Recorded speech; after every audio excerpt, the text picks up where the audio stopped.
host, Randy Nonnenberg, and I'm here again with Howard Swig. Hi, Howard. What's happening? Good to be back.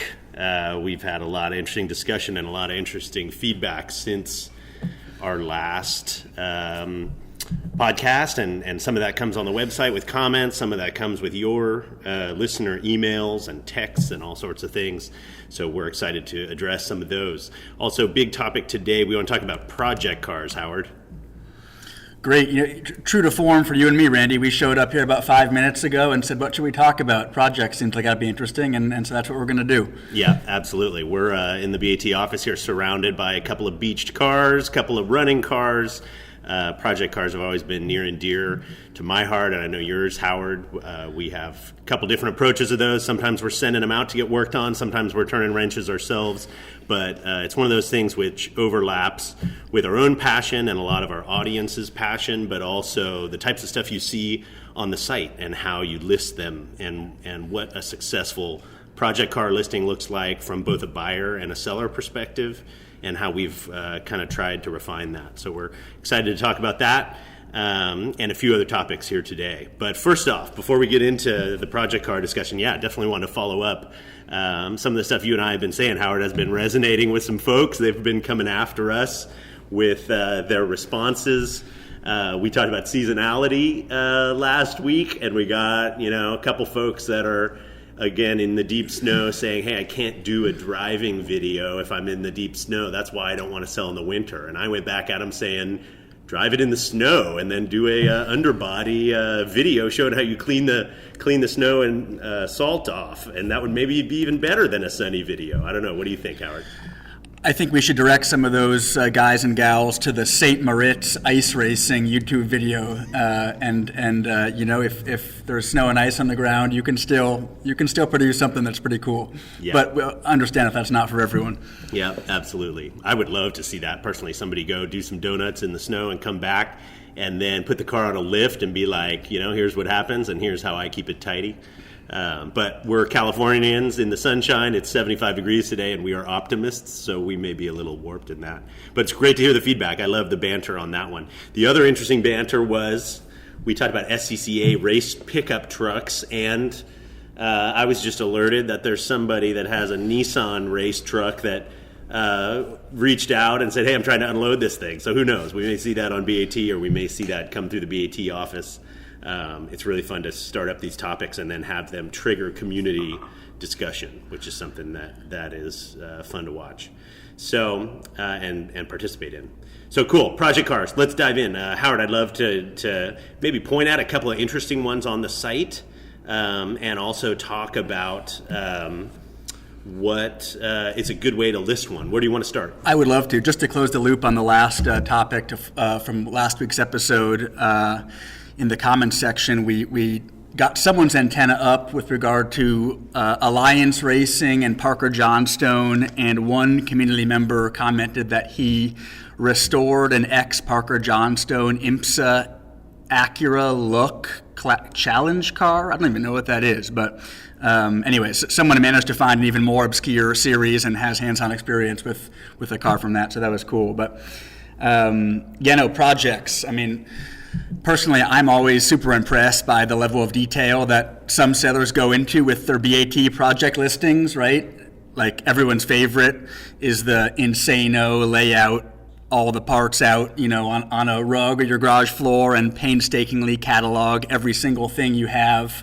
I think those listings always lead to the most interesting and rich discussions around what's being offered, because everyone's a little different, and the prospective buyers for each are going to maybe approach or tackle the project in their own way. And I love the guys that are like, we got one headlight bezel, but the second one's from a later model, and here's the soft top bows, but we're missing the actual canvas, and it can go as deep as you can imagine. Yeah, I mean, on those, I love seeing that in listings. I love that we list everything from a bare, burned out shell with no pieces to a complete, puzzle. Build it yourself. I don't even know what's in all these boxes. To a fully restored 100-point NCRS Corvette or whatever. It's cool to see that sort of variety, but when I throw out project car, right, everybody maybe thinks a different thing, and I just love that, whether you turn your own wrenches, whether, this is your aunt and uncle's car that was in their garage and like never got running again after years and years, or if you're like a pro restorer that put it together and left, a 200-page forum thread on whatever XYZ model forum, and you go trace that, and we link that in the listing, right? That sort of stuff. It's so cool to see that sort of depth and the way we've been able to present that, and the way that sellers can present it themselves to some degree in the comment section, right? They'll give additional color, and they'll talk about who they use, what vendors they used. Sometimes it's really funny. We run up against, you can only fit so much in a BAT listing, right? I mean, some people would want us to have a 50-page PDF be their BAT listing that they've been writing over the last decade while they built this car. And to some degree, we can accommodate that, and to some degree, we link out to that, or we put it in the gallery, or we do, other sorts of things so that we include as much information and all the pertinent information, but we also have to draw the line somewhere and figure out how to make it a complete listing without making it like an overwhelming listing. Yeah, there's definitely guys that want us to list, 100 bullet points of every single part number for every single part that's included, and we'll do that because, as a buyer, that's all stuff you want to know. Randy mentioned, there's some guys that got the box of parts and take a picture of the box and say there's a lot of parts in there, and the other end of that spectrum is to empty all the boxes, take them up, which is right. That approach is way more work than a standard listing for a standard car, but it's a labor of love, and for a lot of these cars, the seller has taken this project, as far as he can take it, and it's got a lot of sweat equity and love involved, and he's very interested in sharing with the community exactly what he's done, what remains to be done, and what someone is actually getting into more importantly. Yeah. That level of detail is super cool, right? And it's something, sometimes on other venues you see people list really well, right? Like back in the day, there were a few like diamond in the rough Craigslist listings or eBay listings or even dealer listings where they, for whatever reason, have a ton of information and they go really deep on that. And it's awesome. And those were great.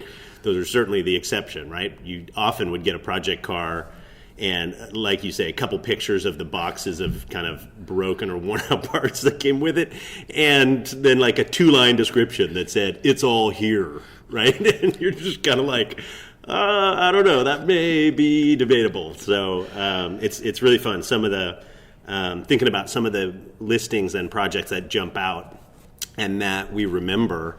One of the famous ones that almost we got made fun of as much as we were congratulated for was the Porsche 911 on plywood wood cutout wheels, right? Somebody didn't have any wheels and tires for their Porsche project, so they took 3/4-inch plywood and cut a circle of whatever diameter, I don't know what it would be, 24-inch diameter, and drilled 5 lug holes and bolted it on the car and rolled the car out into the driveway to get photos of it on their plywood wheels, right? That's like a famous early BAT listing. And then what other projects? I'm trying to think of other projects. That, I thought I'd forgotten about that. That was a good one. My mind went directly to a listing from, I think, 2015 or 2016, which became affectionately known as Ferrari in a Box, which was like basically an 87 Testarossa roller, but the seller did a wonderful job of laying all the parts out, all the engine parts, the seats, all the interior panels, all this and that. And the presentation was very creative, and that's got to be one of my all-time favorites, thinking back. Yeah, absolutely. And that's like the seasonality thing, right? It's like, get creative. What can you do? Okay, if you got some limitations, your Testarossa doesn't run.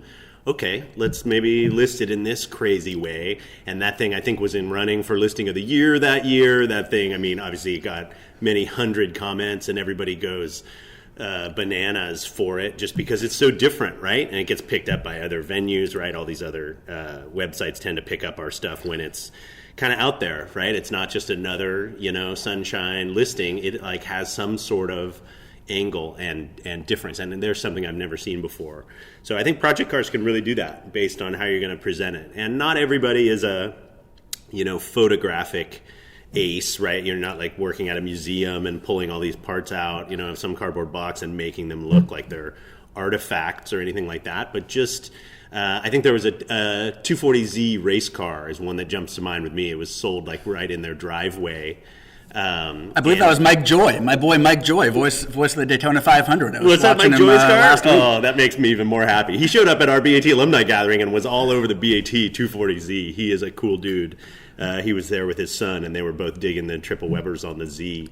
But they, that's right. That was Mike Joy's car, and just the lead photo. Sometimes the lead photo is kind of the one that needs to hook people, and for the lead photo, everything was splayed out, right? It was like car in driveway, which is obviously like a roller, but the stance may have been off because parts are off of it, or it's not a complete driver or racer.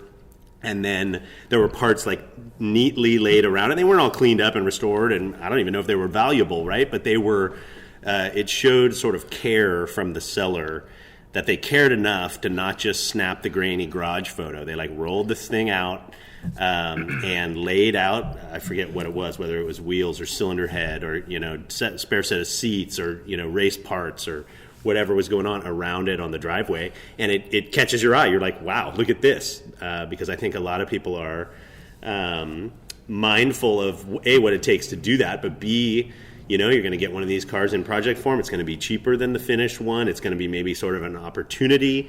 It's going to be one that you can maybe personalize a little bit more because you're going to steer the project instead of this other person who already did all the work, already picked the colors, already picked the wheels, already picked the sort of spec.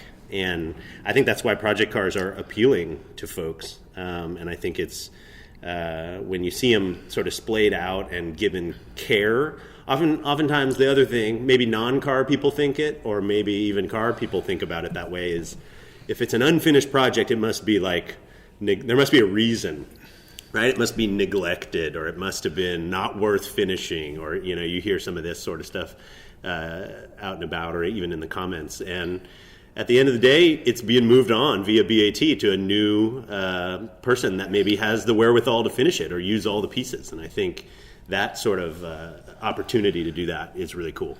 You had mentioned diamonds in the rough back kind of in the golden era of eBay and Craigslist back in the early mid-aughts. I think on BAT, the diamonds in the rough are often project listings. I think as a lot of these cars have become more collectible over the years, obviously the value and scarcity of the parts has also increased. And, a lot of people that have some of these cars in project form, they don't necessarily know what they have or what all the parts might be. And, you got a pair of, Sandcast Weber carburetors, or got the sports seats from 72 for the 911. Like, individual parts can have a huge impact on what's all being offered, and oftentimes if a seller doesn't know, that those things can be uncovered in the comments over a 7-day auction.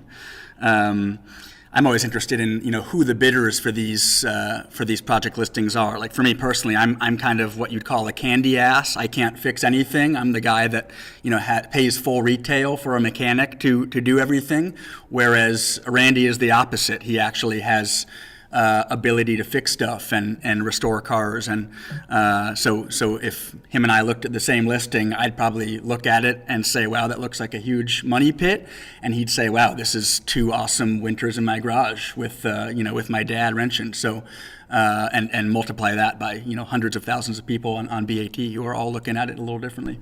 Yeah, I like that there's both those sort of ways of looking at it, and I've come to appreciate other ways than I would typically do it, right? I think you and I, Howard, are fun yin and yang on that, just because I tend to get deep into a project and run into a stone wall, and then things slow down, and I've got projects that take forever, and then something else catches my eye and I'll go start another project, and it's like, oh man, like that's the fastest way to not complete things. But I think that I've started to mix in more, like call in the pros from time to time, for better or worse, just because, A, there's a bunch of stuff that I don't know how to do, but B, I think that there is some, there's real benefit in both ways. I used to be like, oh, you got to do all your own work, right? You can't send that out. You got to do your own oil change. Why would you give someone else the easy work like that? And then I got 3 cars that need oil changes all stacked up and they're not getting done, right? There's a reason that you find a specialist or find some expertise and keep things moving, because progress is the most important part on any project car and on any car in general, to keep the tires around and keep them getting out of the garage instead of having them just start to hold down the jack stands in the corner of the garage. So everybody that works here will probably chuckle a little bit hearing that, given that I have cars that haven't moved for a while in here, and we haven't been here to make progress on them given COVID and other things. But I think that both of those ways, and I think that it's interesting the relationship that you and I have, because we do that differently, but I think we can dabble in the opposite and see other folks doing it other ways and appreciate it. And that works well in BAT, because we have wrench turners on BAT, and we have people that would never touch a wrench with a 10-foot pole, but they're stoked on cars, and both ways work. I always look at this from the curation side of things. It's always interesting to evaluate project submissions when they come in to gauge if they're really interesting, which most of them are, or if it's just a piece of junk, right? That can range from a simple body shell to a complete car and everything in between. Like, examples like a 82 Rolls-Royce Silver Spur that's been parked outside for 20 years. That's probably a no-go. But honestly, the stuff that's super rare in almost any condition is always a yes, and in project form it can be oftentimes even more interesting. I don't know, Randy. Recent cool projects we've listed. Let me think of my favorite ones. We had a Kellison, which is a '60s kind of hodgepodge American special. Marcos GT, a Muntz Jet, a Renault Caravelle. Again, kind of these weird and wonderful cars that. That's an all-star list right there. I can keep going. We had semi-recently a Peugeot 504 wagon diesel with 50 miles on it. Project, but it had been parked in dry storage for 25 years. Like, when are you ever going to see one of those again? Yeah, certainly some crazy stuff on the list that has gone through BAT. You mentioned my GTI, dude. I'm not going to let you get away that easy.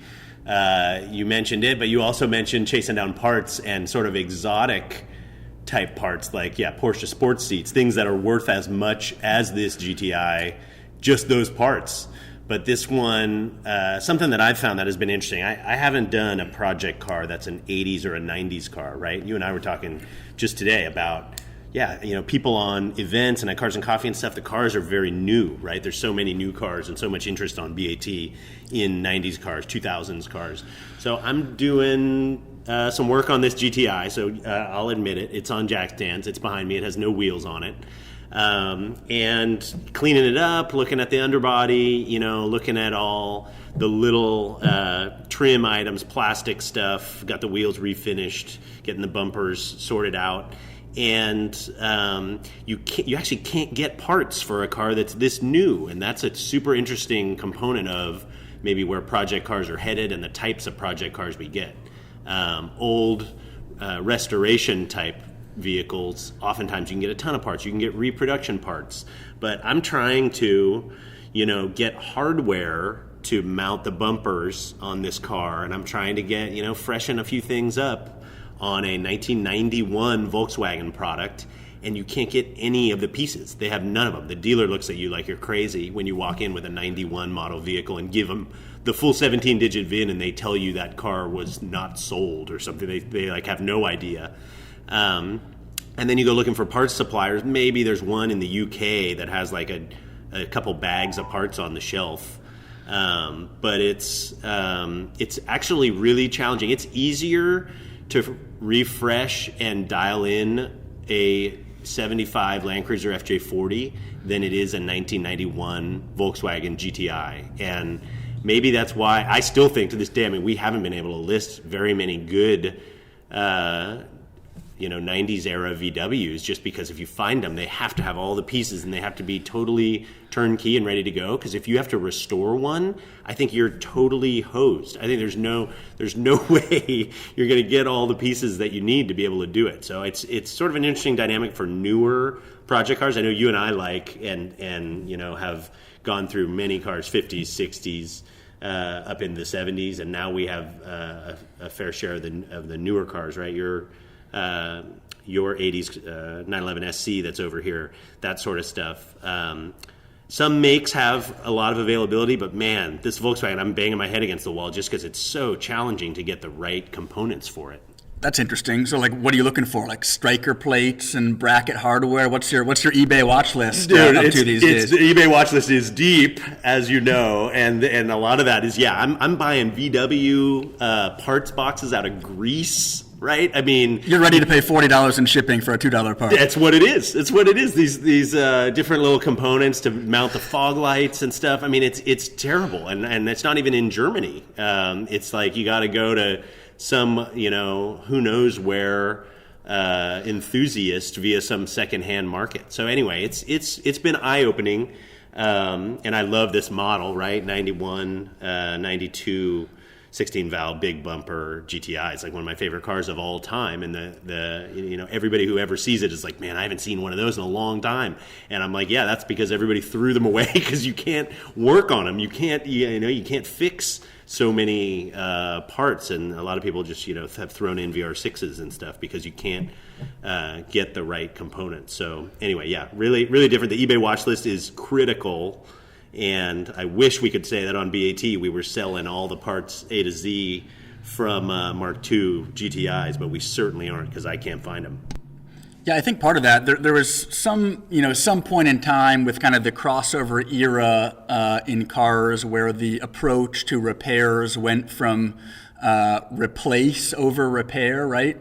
And especially nowadays, right? A part's broken, you don't repair that part. You throw it in the garbage and you order a new one. And probably around the 90s is kind of when that started to be the case. And then fast forward 30 years later, when you're Randy trying to find some of this stuff, it's truly NLA.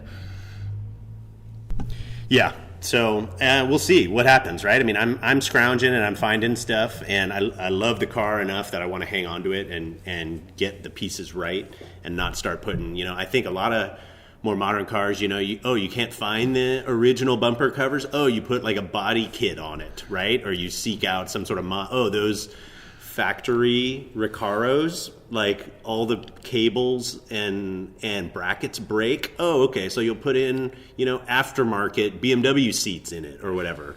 I think we're going to see a lot of that with 90s, 2000s and more modern cars.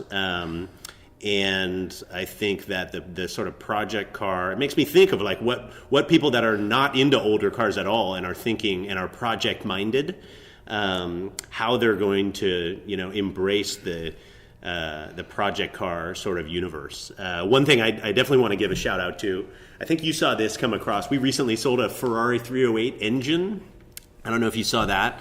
Guy named Mike Burrows, super impressive guy, is doing a YouTube series on the Stance Works YouTube account. You guys definitely ought to go check that out if you haven't seen it. It's one of the YouTube programs that I'm watching most closely. He's got a 308 GTB and he pulled the engine and he's building it in basically a modified track car or time attack car. And I reached out to him and he was going to unload this 308 engine. And yeah, super cool dude. And he ended up listing it on BAT and it went really great. And but he's taken this car. He bought this with the sole intent that this is a project, right? He's going to modify this thing and cut it. He's going to put a Honda motor in it. He's going to do crazy stuff and work on track times with it while keeping it street legal. I think that's an interesting, right? He's not buried in the burden that I am of chasing down stock parts. He is modifying it to his liking. And I think that's one other cool thing about project cars. And a lot of people get, I think, too hung up in what's the market for? Like, if I modify it, is it going to be worth what it was? And like it turns into this like value discussion.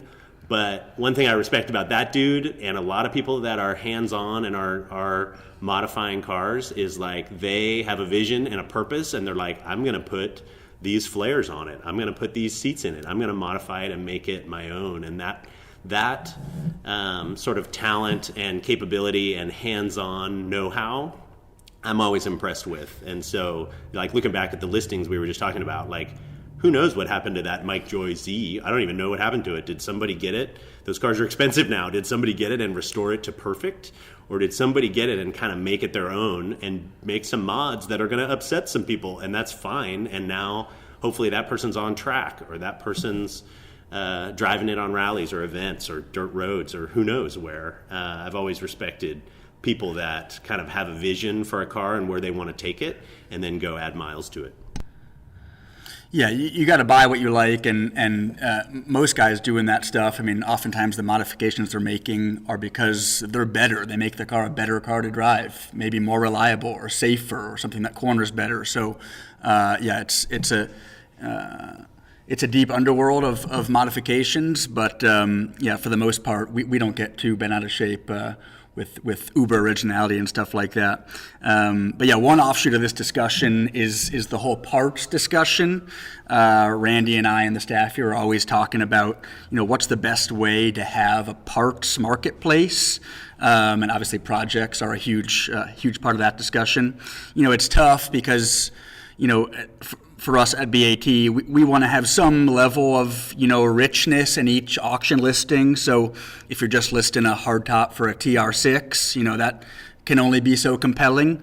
But we would love Bring a Trailer to be the go-to spot for parts. And if you're, another guy out there restoring a 91 GTI, you want to come to BaT, and you're going to find that striker plate that Randy's hunting down in Armenia or something.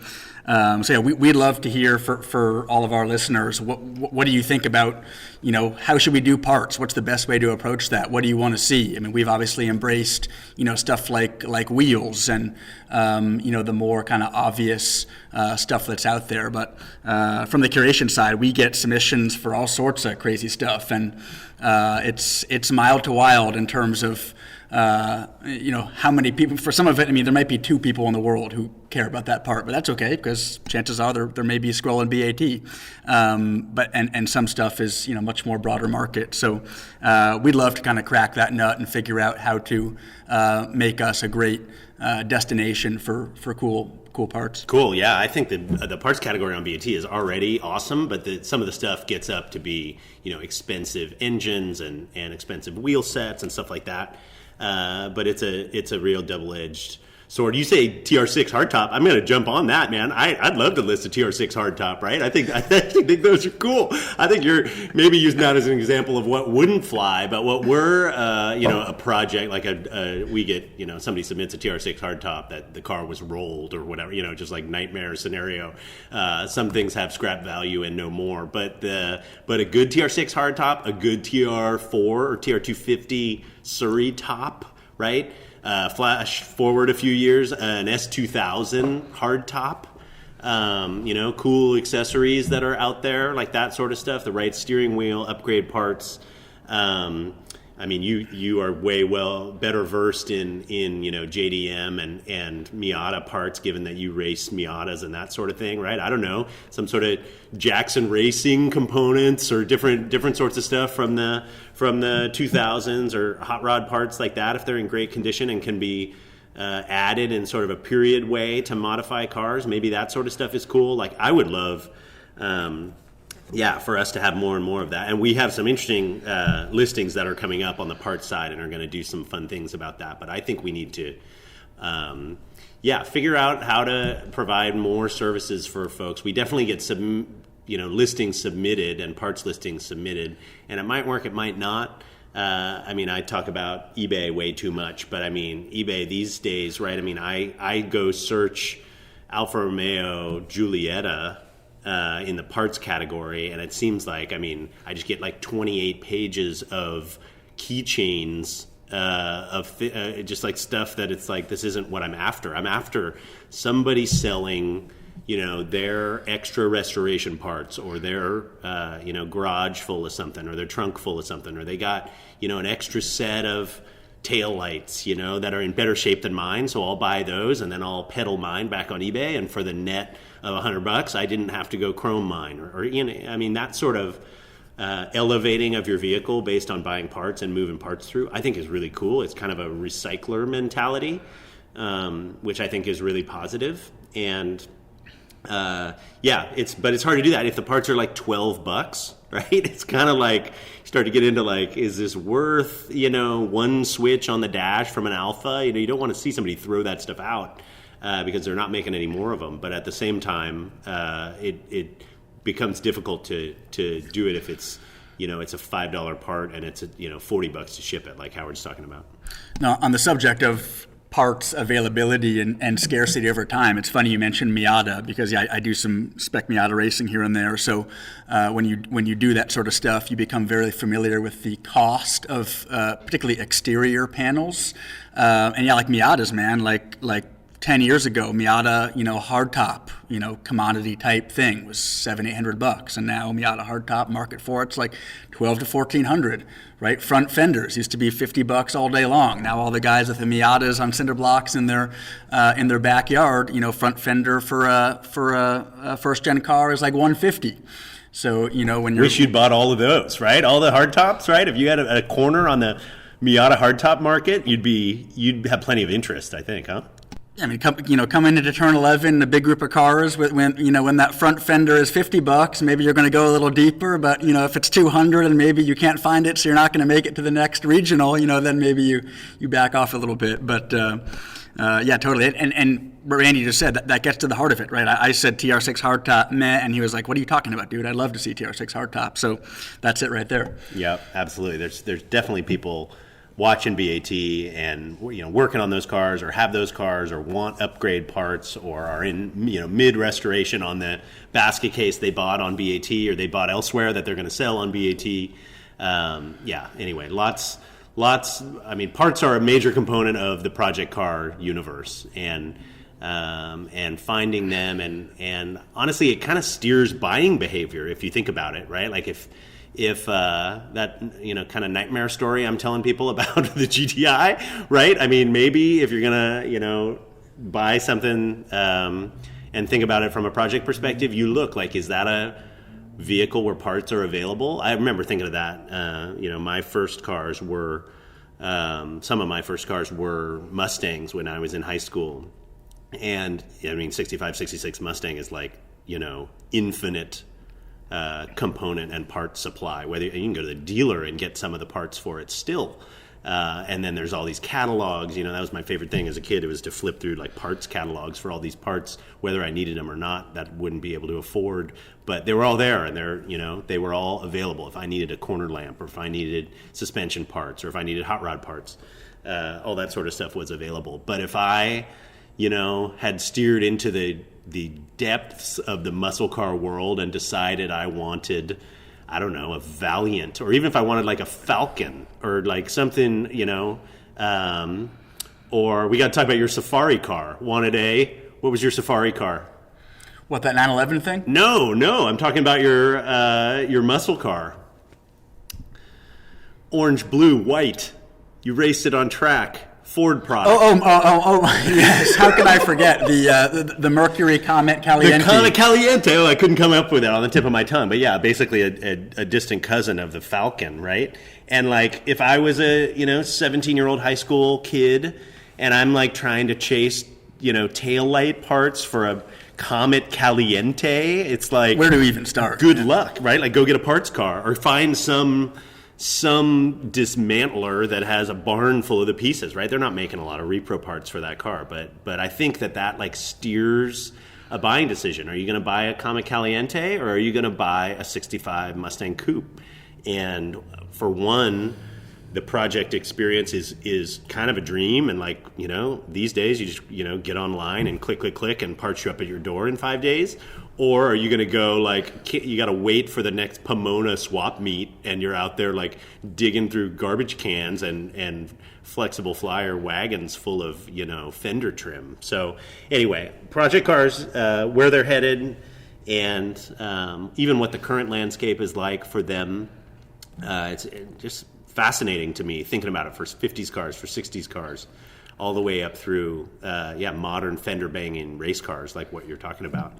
I think we'll see a lot more of them on BAT. But any more components of what listing them on BAT, Howard, like can be really positive, or can really build interest when you have these cars that are blown apart in pieces? Absolutely. Well, actually, what you were just saying, you and I have both been involved in, restorations of various cars, and depending on what you're starting with, if you're paying someone to do the work, as I would be, you're not just paying for them to, be doing the hands-on manual labor. A lot of that stuff is the research. You need to sit at a computer and go through reference material and books to figure out, if you don't have it, first of all, what do you need? And second of all, where the hell do you get it?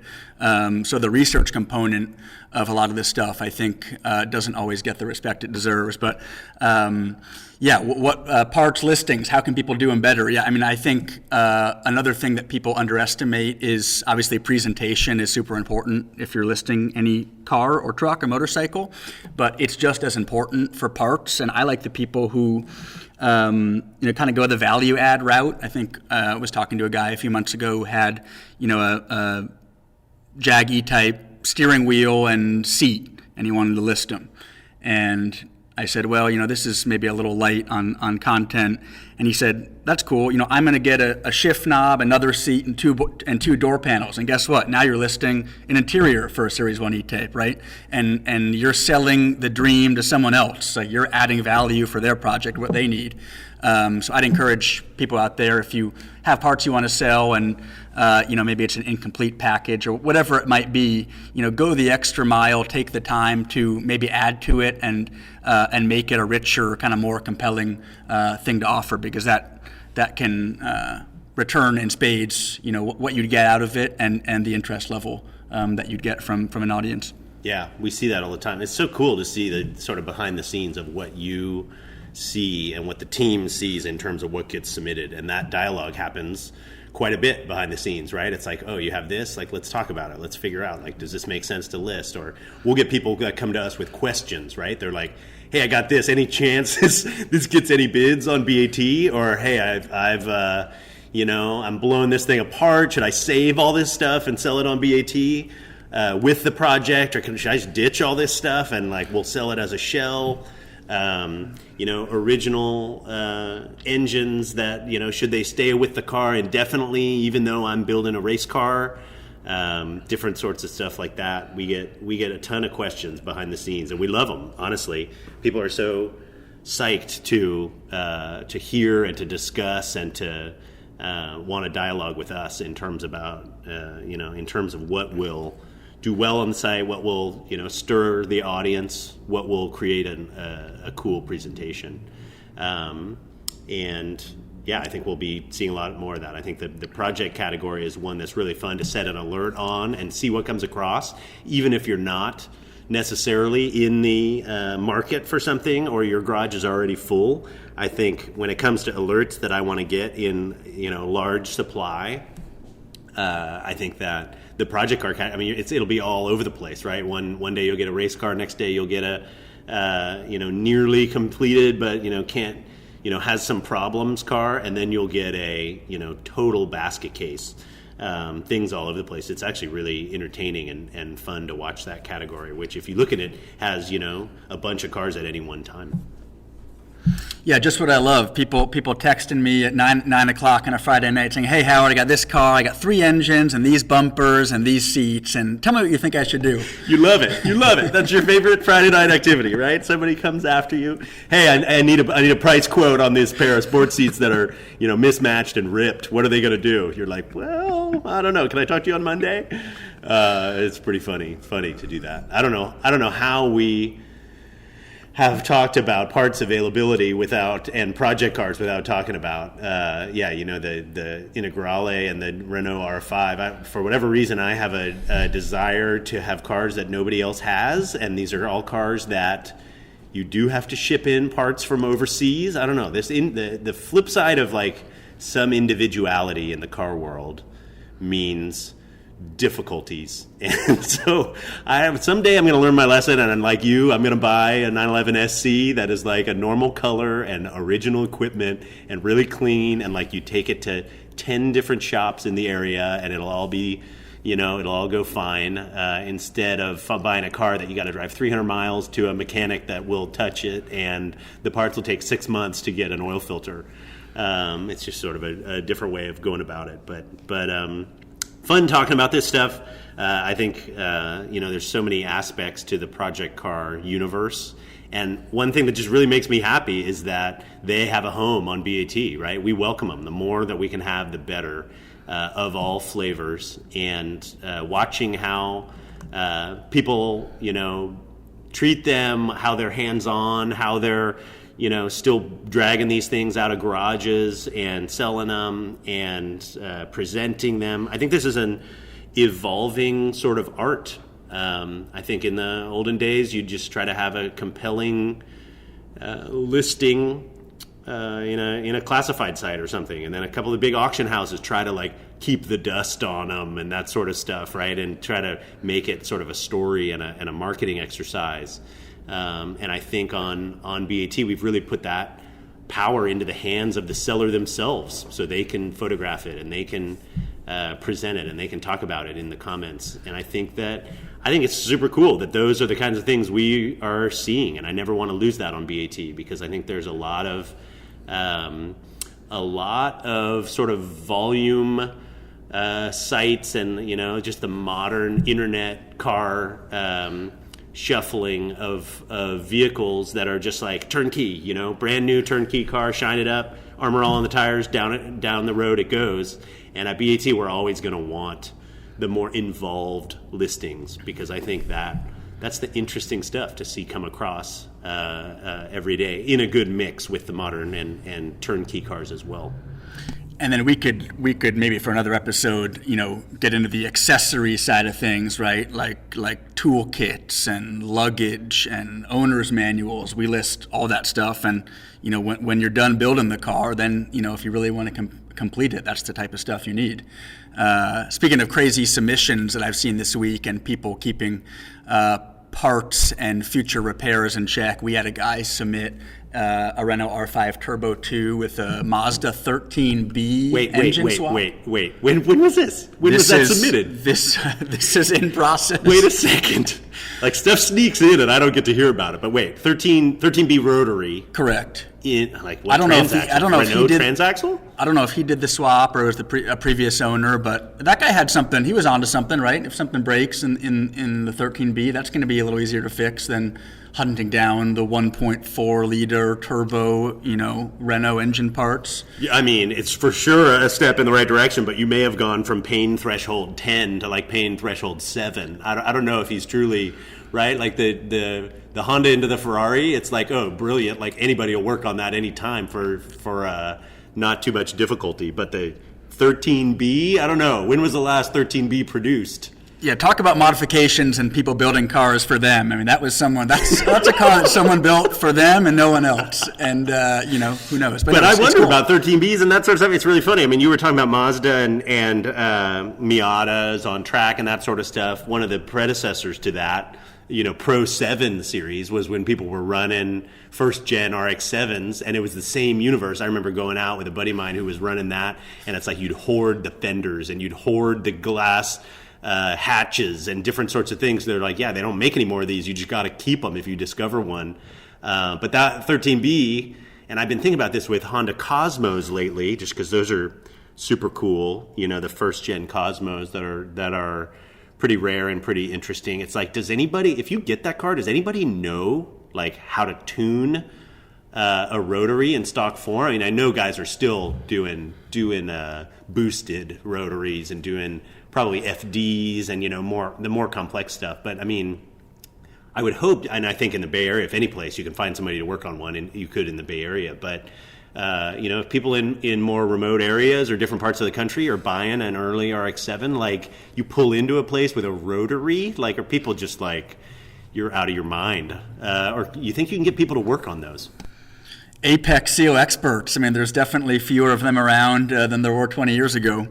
And what else? Oh, the most perfect 81 Ford Escort wagon. It's kind of a nothing car, but I mean, when was the last time you saw one of those? And that got my antenna up. And yeah, that was submitted this week too. That was this week. That's making its way through. But yeah, where do you find parts for that car? Yeah, that's probably easier than an R5 Turbo. Well, get a parts car, right? Or luckily, if you find one, you can buy a parts car for like $300 on that car, and probably or just buy the best one in the world for $600. Yeah. So it's all relative, I guess. But man, we're talking about other stuff, but you still have my mind spinning on the 13B in the back of the R5. I'll send you the link. No, we've got some good pics and info on it. So you might need to pour over that. Cool. Non-project car though. You're just going off in terms of awesome submissions. Yeah, I'm just going off the cuff. You're just going. I love it. We've got interesting submissions are always fun to talk about, and the volume of them is crazy. And we really do miss the days of riffing on all of them in the BaT office. Something cool comes across, and it would get shouted out across 10 people that are in the office that day saying, check this submission, and it creates a lot of energy and enthusiasm and excitement. And you guys as listeners get to see the end result of that, of those getting all the way through and crafting a cool listing and putting it on the site, and then obviously the bidding war that ensues. But seeing it when it's just fresh, like it just hits the inbox, it's kind of magic. So seeing those and hearing from Howard, who's on the front lines with his team of hearing what's submitted, is always fun. Howard, thanks for sharing that with us. If you guys have any questions, you listeners have any questions about project cars or other aspects or suggested topics, we definitely are going to be doing some fun interviews of some all-star commenters and sellers and buyers. Howard, your interview of 911R got a bunch of feedback, which was super fun. Did you have a good time doing that? It was great. No, it was great getting to know Matt a little bit. He's someone who knows his way around projects. And I thought you were going to say knows his way around PIR. He's like dropping his lap times and stuff, right? I was like, okay, legit. I love that. Fun to have. I didn't mean to cut you off there, but yeah, fun to have visitors in and guests in, and we will be doing more of that. Many of the comments that we've gotten and emails have been like, hey, have this guy, or go seek this guy out. Who the heck is Captain My Captain? Like, who is the guy who sold that 300 SL? And we've had some fun thinking about what the next few episodes can hold. So yeah, email us, podcast@bringatrailer.com. We'll post all of these. Obviously, all of these are on the podcast page on the site. And we're getting social feedback too on Instagram and elsewhere when we post these. So really fun to see. I mean, we've frankly been, humbled and excited by the response to the podcast. Like, people are definitely reaching out, and lots of people are listening to it and sharing it. And that's been really exciting for me to see this sort of new channel take off for BaT and let us, connect with the users in a new way. Any parting thoughts, Howard? My mom is now listening to this podcast, so it must be getting. There must be some That's people out there. Because you're famous, man. You're now a media personality. I love it. I've got a face made for a podcast. Yeah. So there's one data point, and I know we have a bunch of other ones.